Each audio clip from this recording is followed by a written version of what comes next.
So let me just talk about this. So really quickly, NeoStrip LEDs all around. When you see that lighting, this is all addressable NeoPixels.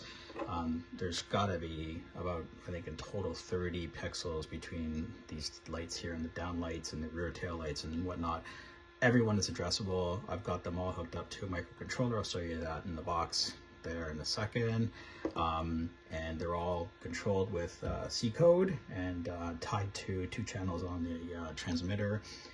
One is essentially for just turning the down lights on. I have off, sort of medium and high level, and then one for triggering what I call rainbow mode. Anyway, you probably saw that guy too, right? Didn't you? You're probably going, what is that? So Wally, anybody ever seen the movie Wally? That's MO. So he's something I'm going to be doing in the near future. Let's just cut over to him for a second. He has got an animated OLED LCD.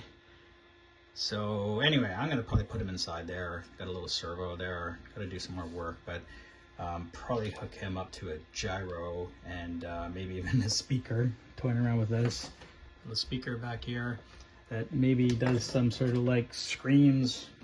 Remember the R2-D2 scream when he got shot in space? Maybe do one of those when the truck rolls. I don't know. Let's see. Have some fun. We have a long winter ahead of us, so more shits and giggles kind of stuff. Anyway, quickly. So let me just pop off this thing. I'm gonna have to fast forward this because, oh, look at this. Anyway, got it. Okay. So what I've got is, you saw the front headlights and the actual light bar there, but I've also just finished building, custom designing and modeling this 3D printed, the top light bar. Sorry if it's hard on the camera there. That's got 17 NeoPixels in it. I got the 2 others going blue and the rest white. I can control that in code, but that's what I got right now. I decided to get these guys, sort of breakaway pogo pin connectors that I can easily just snap to like that to take the body on and off, so that I got control my LEDs, so that makes that job easy. I also did this in such a way, and a little tip for you is that so that I can't accidentally connect it to the wrong one. Like, there's nothing devastating that would happen if I did, but you know, because these lights are controlled by address and by number, it would totally mess up that function for the LEDs if I did. So what I did is actually I reversed the pogo pin so that essentially, you know, these are female to female, you know, they don't go together. So I wouldn't put the wrong ones. And actually I colored them blue and black so that it's pretty obvious which one's what. So I love that. Let's retake the body away. So I got that. I also did a couple of other things. So I've, you know, the downlights, let's just flip it over, look at the downlights. So that there's a set of strips there, 2 sets of 2 LEDs, 2 pixels there, 2 sets of 3 pixels there, the downlights. And then you've probably seen this one before too, but the rear tail lights, there's actually 2 pixels in each one of these. Again, all RGB, so I can control, make them any color I want. I just have those go red, but they also play around with the rainbow. So that's essentially all the lighting. I think I'm done with that.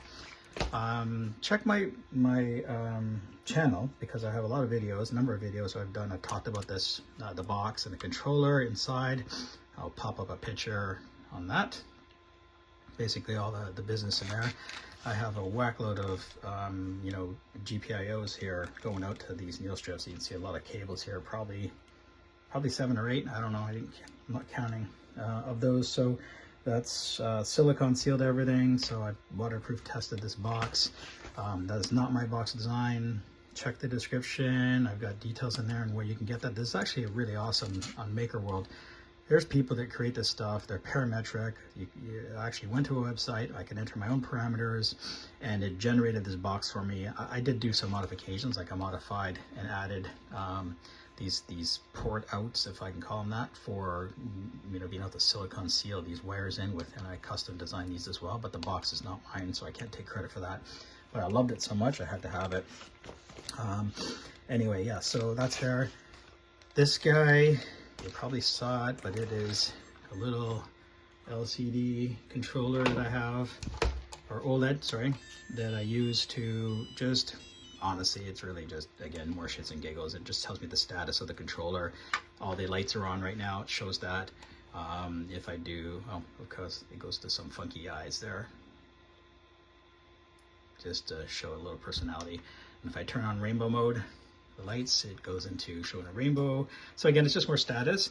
And then also, I just added this today, was, you know, I do have the ability to, through this receiver, connect to the receiver, sorry, through the transmitter, connect to the receiver, to the battery to monitor the voltage. Like, nah, just don't want to hack that in as well again.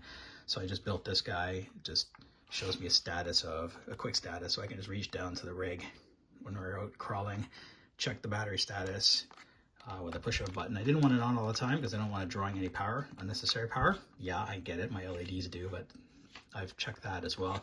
I actually did a quick little video on that as well to see what the current draw is of all these LEDs in the various different modes. So I'm going to pop that up to the side here while I'm talking. You can see that, I think if I remember right, it's idle, which is right now running lights, idle running lights, which are the rear tails and just the front 2 outside and 2 top light bar lights in blue, is like 40 milliamps. So it's really peanuts.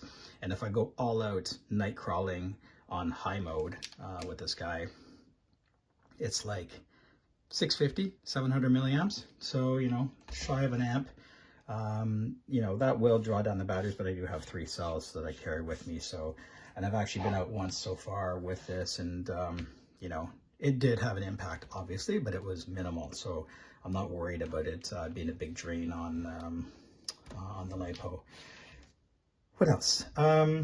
So yeah, so another small thing is I custom modeled this battery holder here for the Fusion. So I didn't like the way, well, the way they had it was, you know, I wanted to protect the battery more from the steering, especially any kind of rocks or twigs or, you know, branches that get stuck in this area.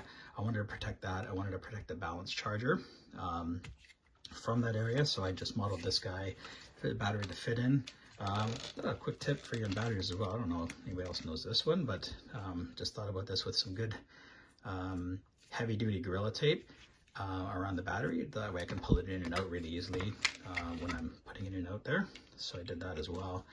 I do that with all my batteries, and I also custom printed battery caps for the connector when it's disconnected, as well as and then these aren't my designs, but I've got well, there's the cap there, just easy to download and make over the Thingiverse. And I also got one for the actual balance charge connector. Right now this connector is just my hack job of just doing some goop to seal up the connector for this guy, again, as I showed you. Yeah, so kind of like I have a number of different videos. Check out my channel on the different mods I've done and dove in more detail about how I got the LEDs going and whatnot. So please, you know, if you hopefully like what you saw, give me a like, subscribe if you want to hear more as I go through winter, maybe do something with Mo here with this guy. So I'll post those videos, so hang around, check it out, help your winter, keep your winter moving along, get past it. Yeah, I think that's about it.